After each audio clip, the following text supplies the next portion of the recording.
Good evening. Welcome to the February 10th edition of Sports on Sunset. I'm Miley Cyrus. And I'm still Savory Johnson.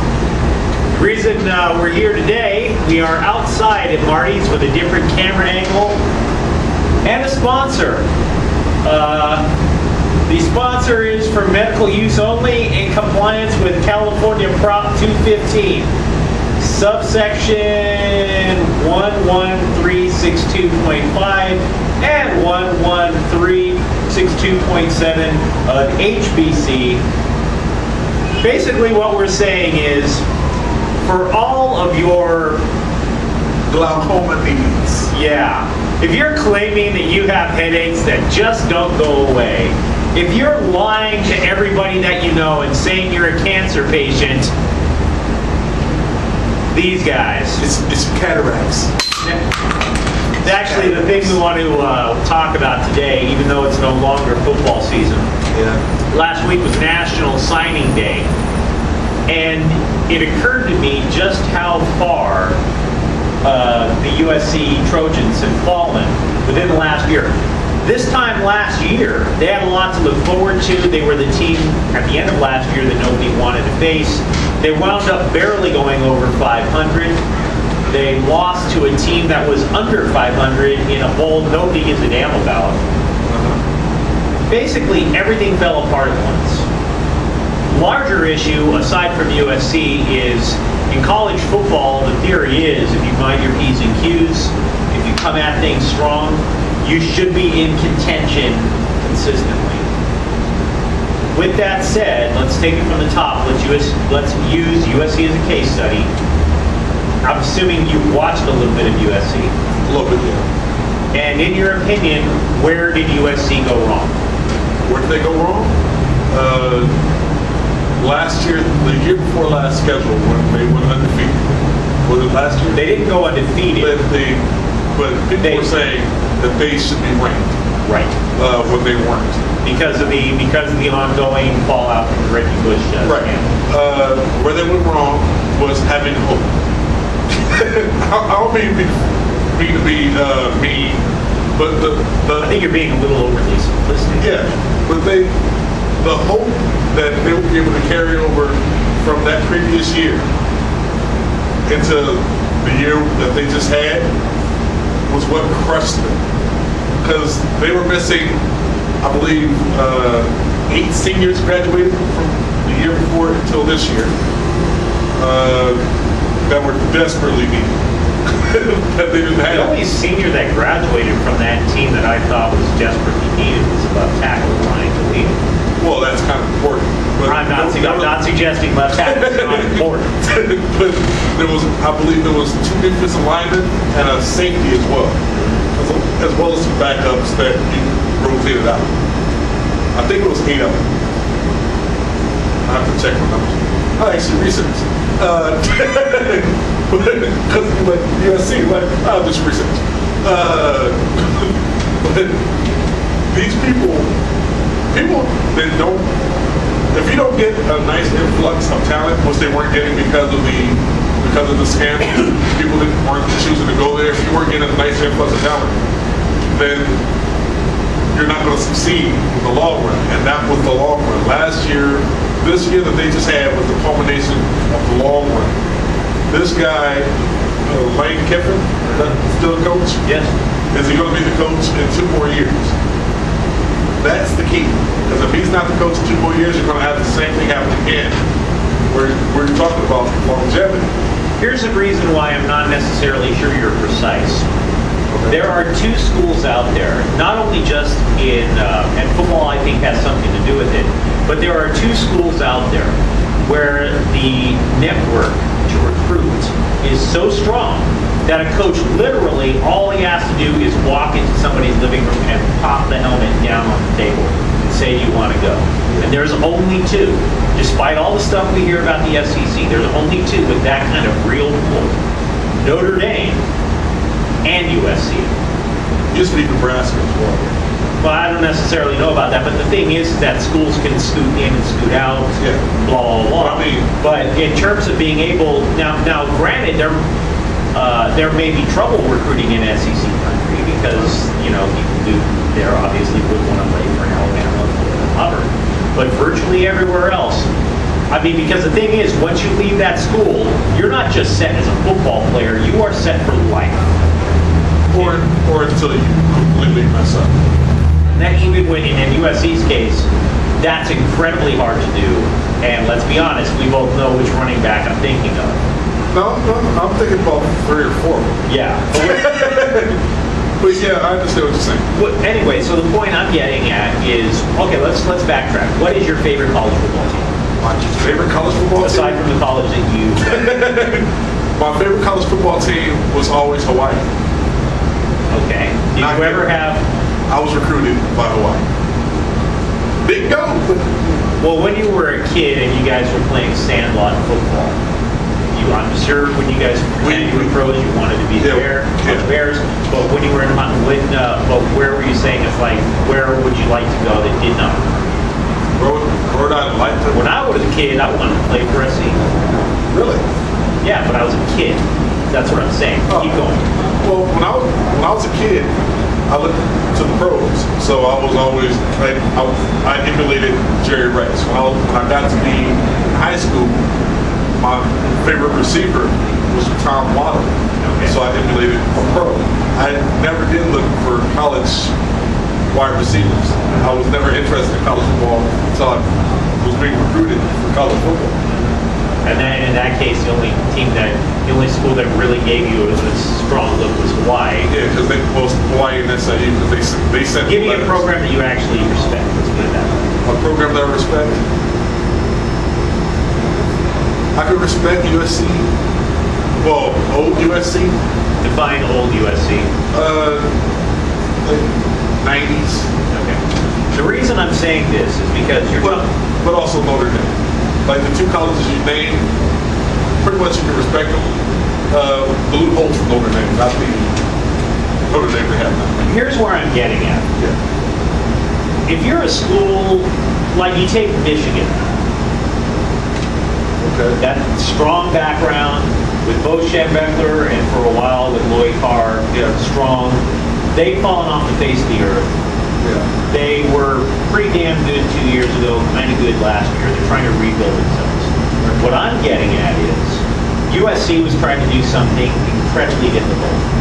They were trying to rebuild on the fly while A, on a bowl brand, and B, losing scholarships in the wake of the Reggie Bush game. Yeah. Incredibly difficult to do. Right. But if you're Notre Dame, we've seen this happen with other schools. We've seen it happen with Florida State. They disappear for a decade. Miami as well. Miami disappeared for a decade. Yeah. Other schools, gone for a decade. Notre Dame, gone for quite a while. The last time Notre Dame was in a BCS bowl game before this year was the one that they lost to when with the Marcus Russell-led LSU Tigers. Yeah. You can vanish, even if you're good, for a long time.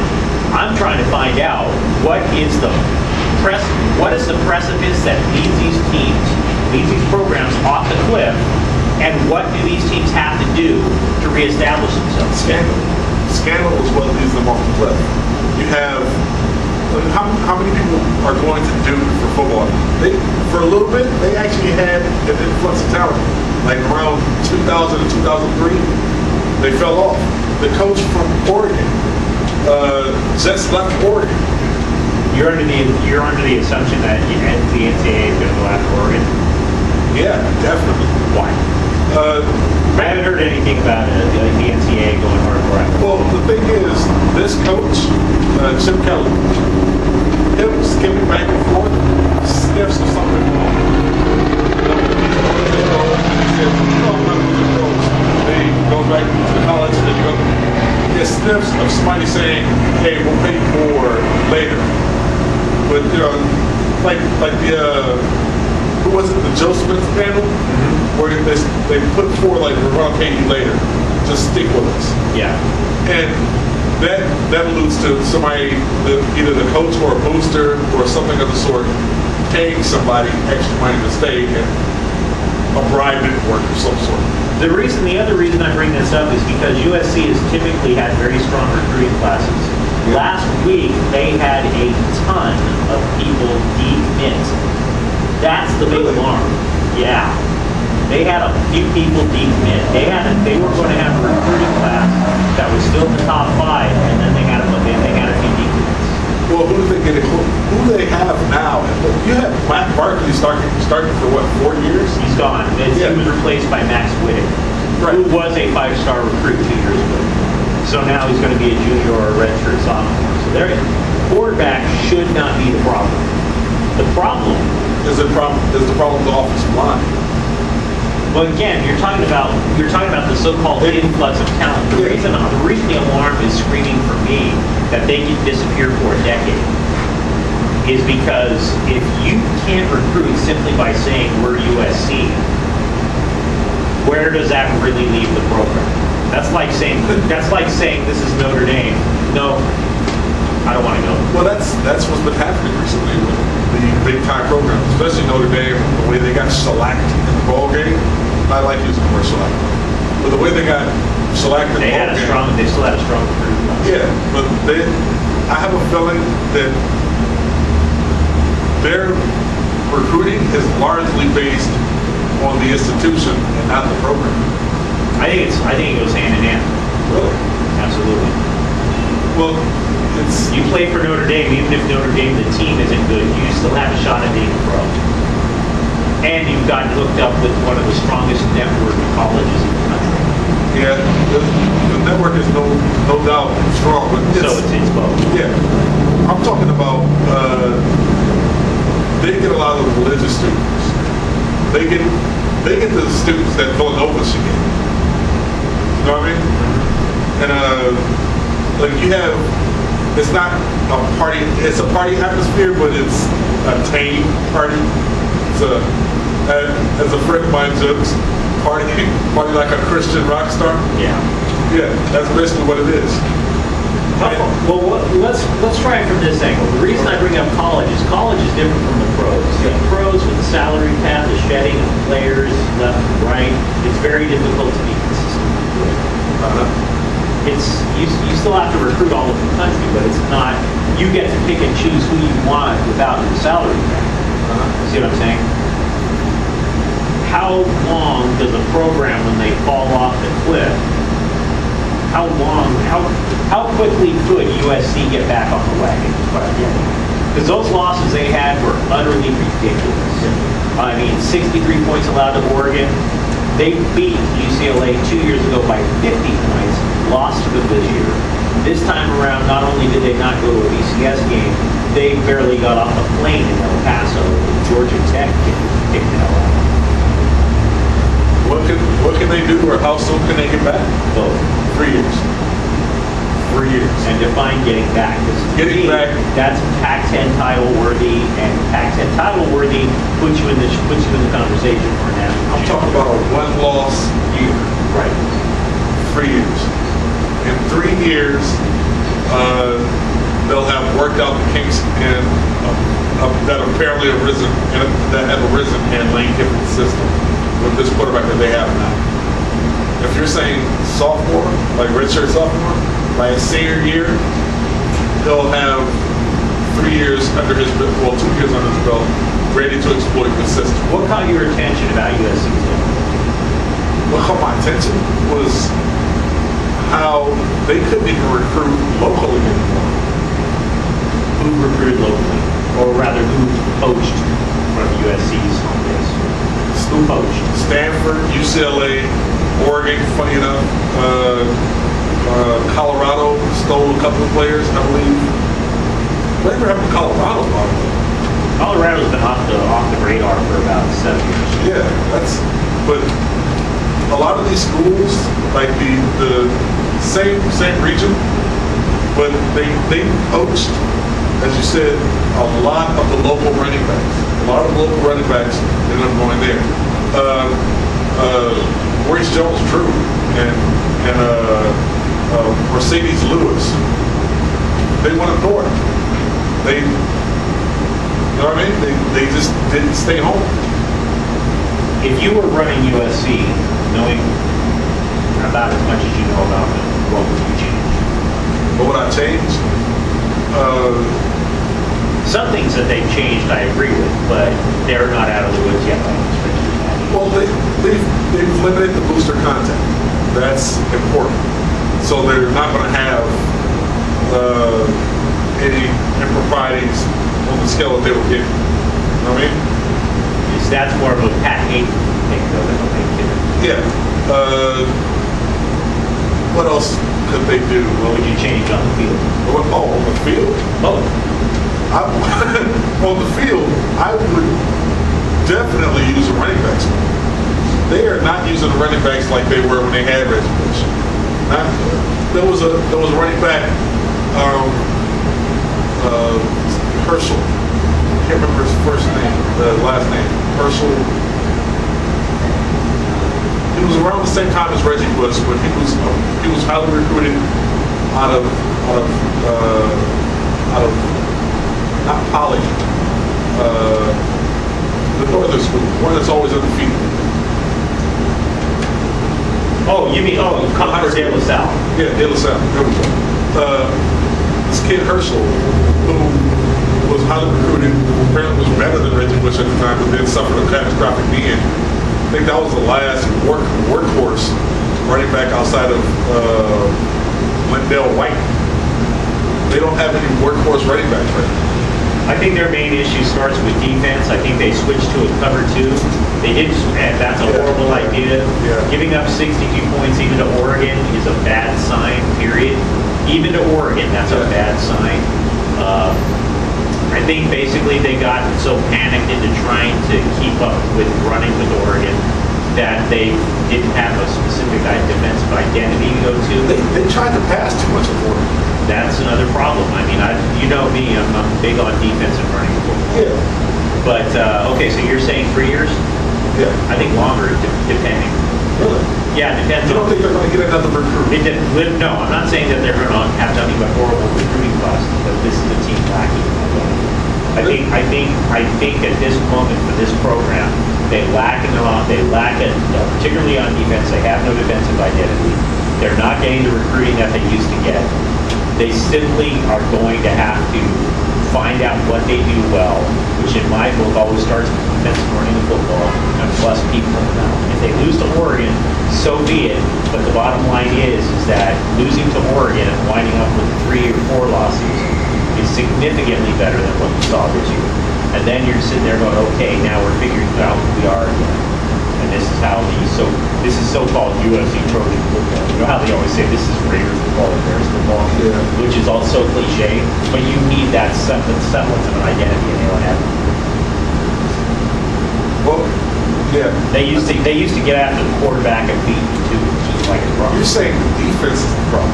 I'm saying, Well, definitely the defense is the problem for giving up 50 to 60 points. And they did. Right. But they relied way too heavily on a quarterback who showed his colors. He looked. We were talking about this during the Super Bowl, how Kaepernick was staring directly at a wide receiver after the first option. Right. Right? Matt Barkley does sort of the same thing. He does what a lot of college quarterbacks do, where they're taught a system and then they don't deviate from the system other than first or second option. They don't go to the third or fourth option. That's how you know you have a real quarterback. Peyton Manning, real quarterback. Even in college, he was searching out different targets. Eli Manning. I hate to go to the Manning boys, but they go through 1, 2, 3, 4. right. Barkley did not do that whatsoever. I'm not debating whether or not Martin checked in on situation. Right. But I do know that as a unit, the defense had zero concept of how they can stop you from getting in there. Yeah, no concept. Kind of small, too. Yeah. Why don't you tell me what's on your mind, brother? What's on my mind is you actually alluded to it to begin with. The college signing that I was like, please don't mention it. Please don't mention it. Because this is something I talked about beforehand. There's nothing better than quirky news. And you see the biggest names in football Barry Sanders Jr. Last year when he committed to Stanford, with his dad standing by his side, he went to Oklahoma State. They was it Oklahoma? He went to Oklahoma State. I was right.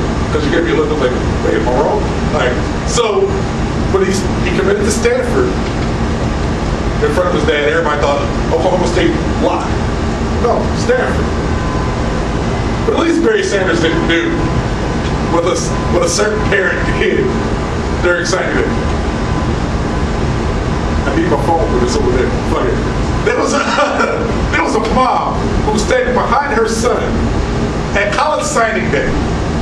Her son committed to a college that wasn't the one. She was hoping for Penn State.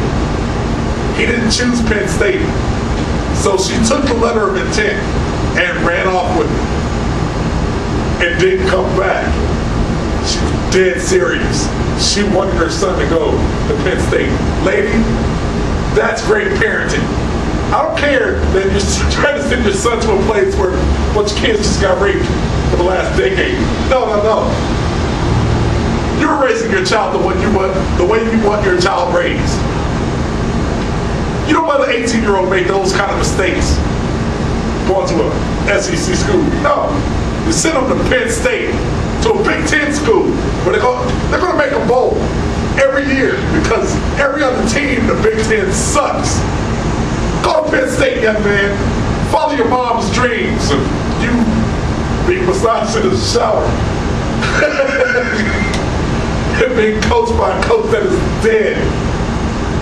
Joe Paterno's dead. You realize that, right, Mom? But hey, you're raising your son the way you want him raised. You want him to go sit in the cold Penn State where there's no beaches.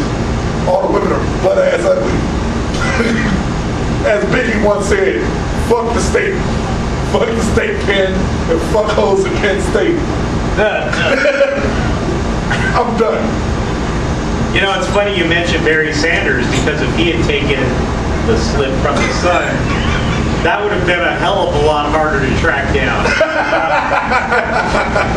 That would have been the highlight reel. I have a different idea in mind. The National Basketball Players Association has indefinitely suspended their leader, Billy Hunter, over a bunch of improprieties that they don't think break the law. Yeah. But they're like, you know what? Maybe there's a little bit too much here, so we're not going to let you run things. And I agree with that because you can't, as pro or whether you're pro or con when it comes to unions, you can't have somebody who is constantly wrapped up in scandal leading the union because he's watching out for himself, not for the people he claims to represent. There's been one name bandied about briefly. Unfortunately, he's already employed by another union, and I think he would be ideal. I honestly do. I think Donald Fear would make a great head of the NBA Players Association. He used to run the Major League Baseball Players Association, and as a kid, I hated his guts. I wanted him dead. The reason is because I was a kid who wanted baseball, like you don't want any of your sports to go on strike. And there were a couple of strikes that he was involved with that ran more than a month. I think one of them ran 2 months and put a nice big boom right in the middle of the season. Everybody was so angry at the guy. And now he's older and all that. And he just had a really ugly mess with the NHL during their strike. As you know, I thought the NHL's work stoppage was not union based. It was commissioner based. And while I'm still not a union guy, what I will say is this: is that while Donald Fear will go and start a strike if he thinks it's in his players' best interest, while he will hurt you as a fan by stopping the sport if he thinks the players can get a better deal. What I can also say is this: he actually is looking out for the players, and he is not corrupt. And while nobody wants to lose their sports, and I certainly still don't want to lose my sports, I truly believe that this would be a significantly better upgrade over Billy Hunter. Are you guys gonna go to Harley for that? Yeah, and matter of second. Oh, okay, all right, I see, okay, and all right, just curious. I'm gonna be recording my first video at 7:30. So if for some reason you come back, repeat you guys can laugh at my set. Sure. Laugh for me, laugh for me. Of course. All right, okay, great. I'm just gonna get a thing anyway. I'm gonna record myself so that you know City Club, and then we're just gonna go around and people laughing, and we get stuff online anyway. Oh my God! I don't believe what the hell. What is this? I'm so sorry. Give us a little time. I'm so sorry. Okay. I'm so sorry. What can I never do to make it up to you? No, listen. That's a good start. Are we on camera? Yeah, we are actually on Really? camera. What are you Yeah. talking about? Sports? Yeah, Yes. the sports. Sports? Yeah. What are you talking about? Sex? Well, we don't want to talk about sex with each other. We'll talk about that in a minute. Yeah. We'll see you guys next week on James. I'm still